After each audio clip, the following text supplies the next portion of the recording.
और एक तरह से जब भगवती शिव और गणपति के संघर्ष में गणेश का शिरोच्छेदन शिव जी के द्वारा हो जाता है, तो भगवती ने अपने शरीर से 10 महाविद्याओं को उत्पन्न किया। काली, तारा, षोडशी, भुवनेश्वरी, छिन्नमस्ता, बगला, धूमावती तथा कहा कि 10 दिशाओं में प्रलय की स्थिति उत्पन्न करो।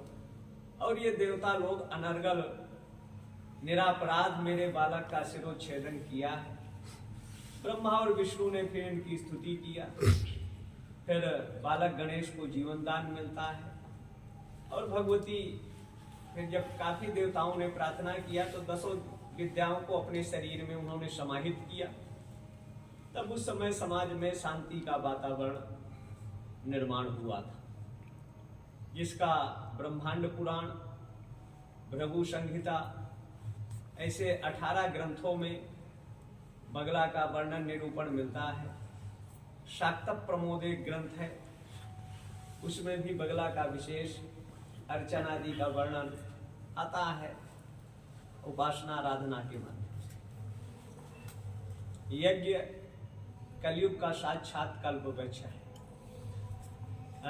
जो लोग कहते हैं यज्ञ से फायदा नहीं, यज्ञ का विधि पूर्वक अगर हम कार्य करते हैं, आहुतियां देते हैं, यज्ञ मंडप में देवताओं के, देवियों के निमित्त जो आहुति दी जाती है, स्वाहा का धर्म मंच से आध्यात्मिक दैवी चेतना, ब्राह्मी चेतना को जगाकर, नकारात्मक भाव लोगों के चित्त वृत्ति से हटाकर ईश्वर धर्म के प्रति उनके हृदय में दैवी भाव को जागरण करना, ये धर्म मंच का काम होता था।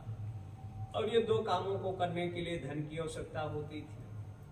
व्यक्ति जीवन परिश्रम से उपार्जित धन का जो धर्म के प्रति, अध्यात्म के प्रति और राष्ट्र की नकारात्मक व्यक्तियों के समूल उन्मूलन के निमित्त जब हम आहुतियां देते थे तो समाज में सुख, शांति, समृद्धि, एकता का वातावरण निर्माण होता।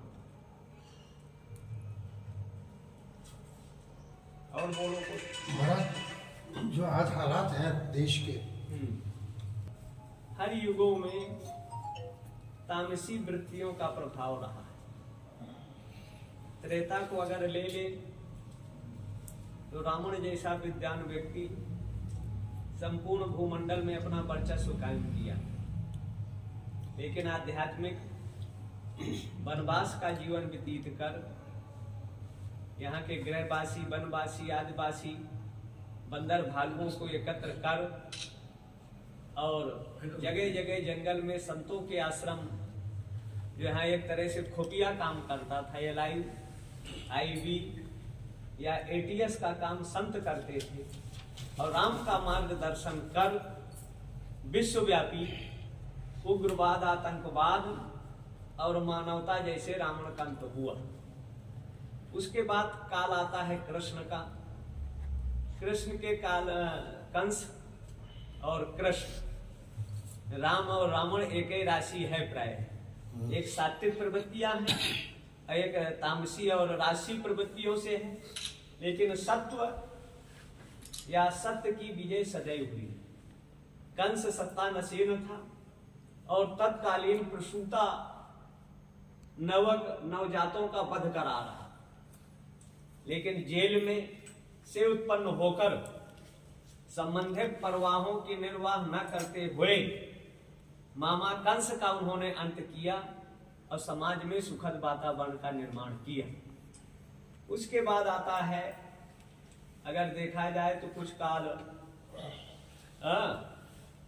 पुष्पमित्र शुंग का 36 वर्ष, और उसके बाद फिर आता है यवनों का काल 1000, फिर 2000 वर्ष अंग्रेजों का आता है। लगभग 70 वर्षों से अंबेडकर का संविधान, इस देश में अंबेडकर का राज्य चल रहा है। और उस स्थिति में भी सनातन सिकुड़ा जरूर है, लेकिन सनातन का विस्तार विश्वव्यापी है। कोई ऐसा विश्व का देश नहीं है या विश्व का कोई ऐसा व्यक्ति नहीं है जो जन्म लेने पर सनातन धर्म में ही लेता है और उसके बाद वो संस्कारों से ईसाई बन जाता है, संस्कारों से मुसलमान बन जाता है, यहूदी बन जाता है, पारसी बन जाता है, बहाई बनता है। हाँ, संस्कारों के द्वारा। यहाँ जन्म जो है सनातन में ही है सबका।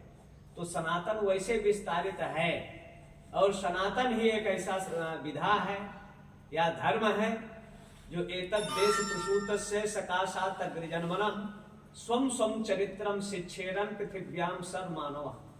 विश्व के मानव को एक नई दिशा दशा अनादिकाल से अब तक देता आया है। सनातन कभी हिंसक नहीं रहा, वसुदैव कुटुंबकम की परिचर्चा करता रहा। लेकिन आज कुछ आस्तीन के सांप हैं जो मच्छर के रूप में है, मसा के रूप में है, चीलर के रूप में है, कि व्यक्ति के शरीर में रहकर उनका रक्त पान करते हैं। तो कुछ सामाजिक शीर्षस्थ पदों पर रहकर जो सनातन का खून चूसना चाहते हैं या उसको नष्ट करने का दिवा स्वप्न सोचते हैं, तो जैसे कोई जुगनू सोचे कि मैं सूर्य के वजूद और अस्तित्व को मिटा दूंगा, तो तथाकथित चंद धर्मद्रोही विधर्मी सनातन को मिटा नहीं सकते, न मिटा पाएंगे। सनातन शाश्वत है, चिरस्थायी है, अजर अमर है और हर व्यक्ति के हृदय में वो व्याप्त है। महाराज, मगर हिंदू इस देश में है, हिंदुत्व जिसकी आत्मा है। हिंदुस्तान के अंदर, भारत के अंदर हिंदुओं को राम के मंदिर के लिए संघर्ष करना पड़ रहा है, काशी के मंदिर के लिए संघर्ष करना पड़ रहा है, मथुरा के मंदिर के लिए संघर्ष करना पड़ा। ये स्थितियां कब तक हिंदुओं की रहेंगी? जब तक संवैधानिक संशोधन या परिवर्तन नहीं होता। क्योंकि संविधान जैसे जुडिशरी ले ले, आजादी के 70-75 सालों में 300 परिवार के ही जज होते चले आए। अगर बाबा रहा तो उसका बेटा रहा, बेटा के बाद आज नाती है। तो ये और न्यायपालिका की बहुत से कार्यधाराएं हैं। जब इस देश के विरुद्ध काम होगा तो माननीय जुडिशरी तत्काल उसको संज्ञान ले ले। और 100 साल 70 साल से मुकदमे लंबित हैं। ये माननीय सर्वोच्च न्यायालय के जज कभी डिस्ट्रिक्ट स्तर से, हाई कोर्ट स्तर से कभी निर्देश जारी नहीं करते कि 1 महीना के अंदर, 15 दिनों के अंदर इन केसों की सुनाई कर इस देश की जनता को न्याय मिले। जब थाने से न्याय नहीं मिलता तो लोग जुडिशरी न्यायपालिका की ओर दौड़ते हैं, जहां व्यक्ति बदलने से न्याय बदल जाता है। अगर यहां हत्या होती है, सबूत साक्ष्य पुलिस उसको संग्रह करता है, जज कहता है इसको फांसी की सजा दो। और वही जब ऊपर के न्यायालय में जाता है तो कहता है इसको आजीवन कारावास कर दो। जब हाई कोर्ट में जाएगा तो कहेगा साक्ष्य के अभाव में इसको बरी कर दो। मतलब सबूत साक्ष्य वही है, व्यक्ति बदलने से न्याय प्रणाली बदल जा रही है। इसलिए न्याय प्रणाली में भी सुधार और संशोधन की जरूरत है। और जो भारत के डेमोक्रेसी है, पंथ निरपेक्ष है, उसमें सनातन का कोई वजूद नहीं है। इसलिए संवैधानिक इतनी गड़बड़ियां हैं कि जो चपरासी होगा या क्लर्क होगा उसके लिए योग्यता अनिवार्य है। लेकिन मेरे देश के माननीयों के लिए मुख्यमंत्री, कानून मंत्री, शिक्षा मंत्री, जो विभिन्न तरह के मंत्रालय हैं, वो इस देश का अंगूठा टेप होगा। उसके लिए कोई एजुकेशन अनिवार्य नहीं है। इस देश का आईएएस, आईपीएस, इंजीनियर, डॉक्टर 60-65 के बाद उसका दिमाग काम नहीं करता। माननीय लोगों की लाशें के 2 आदमी पकड़ के चल रहे हैं, 3 लोगों का दिमाग कंप्यूटर से ज्यादा तेज चलता है। ये संवैधानिक गड़बड़ियां हैं जो आज इसका पूरा देश खामियाजा भोग रहा है। आजादी के समय ही धर्म के आधार पर पाकिस्तान बन गया, धर्म के आधार पर बांग्लादेश बन गया, तो उसी समय भारत को वैदिक सनातन राष्ट्र घोषित किया जाना चाहिए। लेकिन 70 सालों में, 75 सालों में कोई ऐसा शासक नहीं आया कि इस ओर कदम उठाता। जो आज सनातन की दुर्दशा या हिंदुओं की दुर्दशा की ओर आप इशारा कर रहे हैं, उसका कारण ही संविधान ये है हमारा। और नेताओं का डेमोक्रेसी के चलते ये सब हो रहा है। भारत के रहने वाले लोगों को भारत जैसे पाकिस्तान है, संवैधानिक है कि इस निंदा के नाम पर लोग बेगुनाह बेकसूर को मार देते हैं।